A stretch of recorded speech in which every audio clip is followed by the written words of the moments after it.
হাতে সময় কম, মাত্র 5 মিনিটে কোনো খেতেও দুর্দান্ত লাগবে। এই রেসিপির জন্য একটা বোলের মধ্যে নিয়ে নিচ্ছি হাফ কাপ সুজি। এখানে 100 গ্রাম সুজি আছে। যতটা সুজি তার হাফ টক দই দিলাম। অল্প জল দিয়ে সমস্ত কিছু খুব ভালো করে মিশিয়ে নিচ্ছি।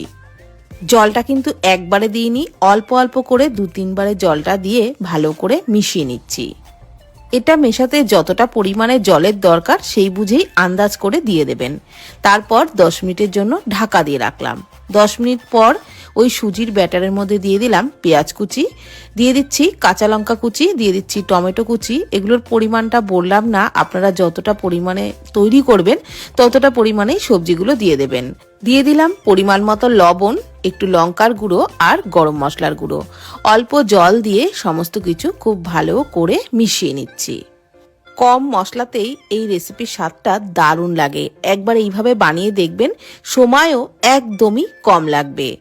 আমি এগুলো ঘি দিয়েই ভেজে নেব, আপনারা চাইলে সাদা তেলেও ভাজতে পারেন।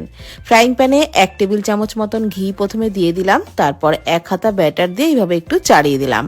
আর গ্যাসের ফ্লেমটাকে কিন্তু এই সময় লোতেই রেখেছি। ওপর থেকে একটু কাঁচা লঙ্কা কুচি আর গ্রেট করা গাজর দিয়ে দিলাম। আবারও ওপর থেকে একটু ঘি ছড়িয়ে দিলাম। আমি কিন্তু আবারও বলছি, আপনারা ঘিয়ের জায়গায় সাদা তেল দিয়েও অবশ্যই ভাজতে পারেন, তবে ঘি দিয়েও ভেজে দেখবেন, দারুণ লাগবে খেতে। উল্টে পাল্টে বেশ লালচে করে ভেজে তুলে নিলাম।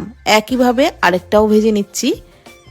আর এইভাবে ওপর থেকে গাজর আর কাঁচা লঙ্কা দেওয়াতে এটা দেখতেও কিন্তু দারুণ লাগে।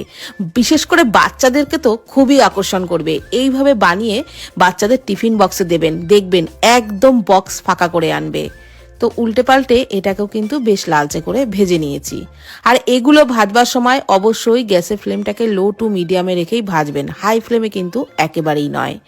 তাহলে মাত্র 5 মিনিটেই ব্রেকফাস্টে এইভাবে সুজির নাস্তা বানিয়ে নিন। একটু টমেটো সসের সাথে পরিবেশন করবেন, খেতে দুর্দান্ত লাগবে।